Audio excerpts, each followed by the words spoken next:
when you look out the world, you just see, well, look, there's objects out there. And by the way, you don't see objects. You see tools, just so you know. In the neurobiology, that's quite clear. You don't see objects and infer utility. You see useful things and infer object. So it's actually the reverse of what people generally think. But the point is that regardless of whether you see objects or useful things, when you look at the world, you just see it and you think, well, seeing is easy because there the things are, and all you have to do is turn your head and they appear. And that's just so wrong that it's almost impossible to overstate. The problem of perception is staggeringly difficult, and one of the primary reasons that we still don't really have autonomous robots, although we're a lot closer to it than we were in the 1960s, is because it turned out that you actually have to have a body. You have to have a body before you can think, and even more importantly, you have to have a body before you can see, because the act of seeing is actually the act of mapping the patterns of the world onto the patterns of the body. It's not things are out there, you see them, then you think about them, then you evaluate them, then you decide to act on them, and then you act. I mean, that you could call that a folk idea of psychological processing or perception. That is not how it works. Like your eyes, for example, one of the things they do is map right onto your spinal cord, for example. They map right onto your emotional system. So it's actually possible, for example, for people to be blind and still be able to detect facial expressions, which is to say you can, for someone who's cortically blind, so they've had their visual cortex destroyed often by a stroke, they'll tell you that they can't see anything, but they can guess which hand you put up if you ask them to, and if you flash them pictures of angry or fearful faces, they show skin conductance responses to the more emotion-laden faces, and it's because imagine that the world is made out of patterns, which it is, and then imagine that those patterns are transmitted to you electromagnetically, that through light, and then imagine that the pattern is duplicated on the retina, and then that pattern is propagated along the optic nerve, and then the pattern is distributed throughout your brain, and some of that pattern makes up what you call conscious vision, but other parts of it just activate your body. And so, for example, when I look at this, whatever it is, bottle, that's the word.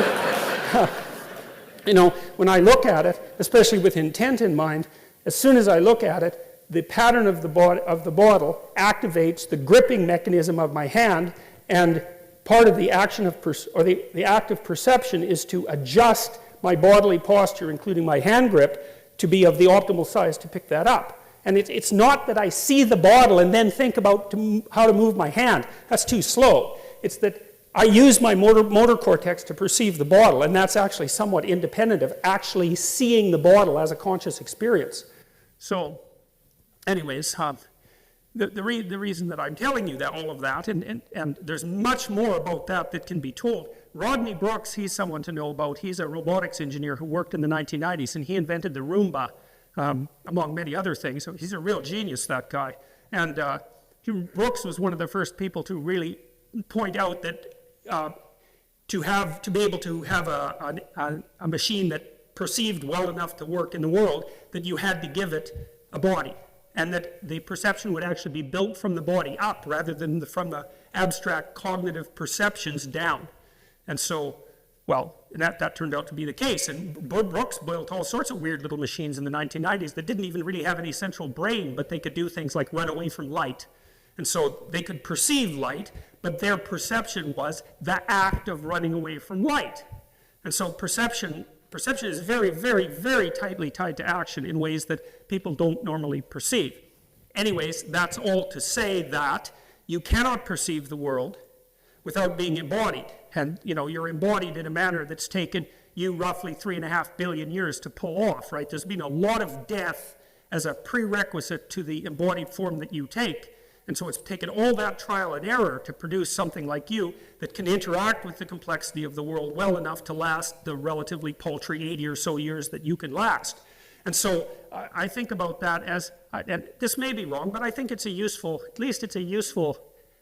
hypothesis. I think the idea of God the Father is something like the birth of the idea that there has to be an internal structure that out of which consciousness itself arises that gives form to things. And if that's the case, and perhaps it's not, but if it's the case, it's certainly a reflection of the kind of factual truth that I've been describing now. And then, I also mentioned that I kind of see the idea of both the Holy Spirit and also of Christ, and most specifically of Christ in the form of the Word.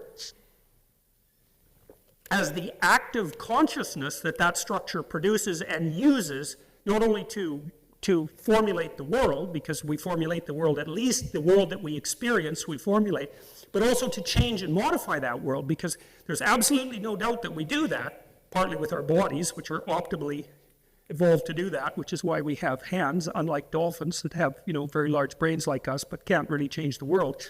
We're really adapted and evolved to change the world, and our speech is really an extension of our ability to use our hands. So the speech systems that we use are, very well-developed motor, very well-developed motor skill, and generally speaking, your dominant linguistic hemisphere is the same as your dominant hand, and people talk with their hands, like me, as you may have noticed, and we use sign language, and there's a tight relationship between the use of the hand and the use of language, and that's partly because language is a productive force, and the hand is part of what changes the world. And so all those things are tied together in a very, very complex way with this a priori structure and also with the embodied structure. And I also think that's part of the reason why classical Christianity puts such an emphasis not only on the divinity of the spirit, but also on the divinity of the body, which is a harder thing to grapple with. It's easier for people to think, if you think in religious terms at all, that you have some sort of transcendent spirit that's somehow detached from the body that might have some life after death, something like that. But the Christianity in particular really insists on the divinity of the body.